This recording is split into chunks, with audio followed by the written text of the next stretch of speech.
कर खास तौर पर यह बताना चाहती हूं कि आज हमारे देश में पिछड़े, दलित, अल्पसंख्यक समुदाय को किस तरह अपने संवैधानिक अधिकारों और आजादियों की हिफाजत के लिए हर रोज मुश्किलों का सामना करना पड़ रहा है।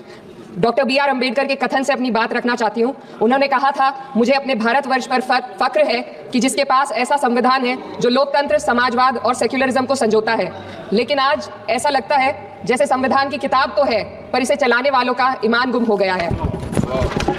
आज हिंदुस्तान में हर वर्ग को किसी न किसी चुनौती का सामना करना पड़ रहा है, मगर अल्पसंख्यक, खासतौर पर मुसलमानों पर जो कहर टूटा है वो किसी से छुपा नहीं है। ये लोग सिर्फ अपने मजहबी पहचान की वजह से निशाने पर हैं।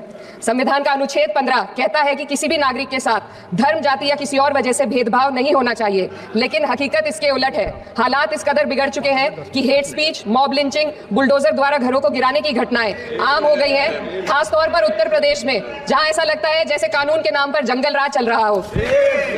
संभल में जो हुआ वो सबके सामने है।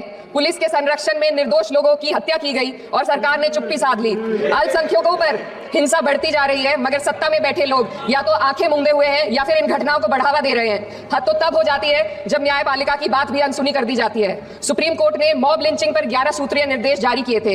इसमें साफ कहा गया था कि राज्य सरकारें और पुलिस इस तरह की घटनाओं को रोकने और दोषियों पर सख्त कार्रवाई करने के लिए जिम्मेदार है, लेकिन आज भी इन निर्देशों पर अमल नहीं हो रहा है। हाल ये है कि मॉब लिंचिंग को रोकने की बजाय सत्ता में बैठे लोग आग में घी डालने का काम कर रहे हैं। उनकी जुबान से ऐसी बातें निकलती हैं जो नफरत को और बढ़ावा देती है।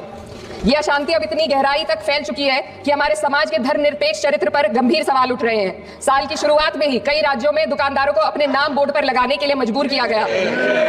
इसे सेहत और सुरक्षा के कानूनों का हिस्सा बताया गया, मगर असल मंशा कुछ और थी। ये कदम खास तौर पर मुसलमान दुकानदारों को निशाना बनाकर उठाया गया ताकि उनकी रोजी रोटी पर चोट की जाए। पिछले हफ्ते मुरादाबाद में एक मुस्लिम डॉक्टर को हिंदू बहुल्य मोहल्ले में घर खरीदने पर विरोध झेलना पड़ा। वजह बताई गई कि इससे मोहल्ले की सामाजिक शांति बिगड़ जाएगी। अब आप ही बताइए, क्या ये वजह सही है, जायज है? असल में ये छोटी बड़ी घटना इस बात का सबूत है कि सांप्रदायिकता को बढ़ावा देने वाले बयान और नीतियां हमारे समाज को अंदर से खोखला कर रही है। उत्तर प्रदेश में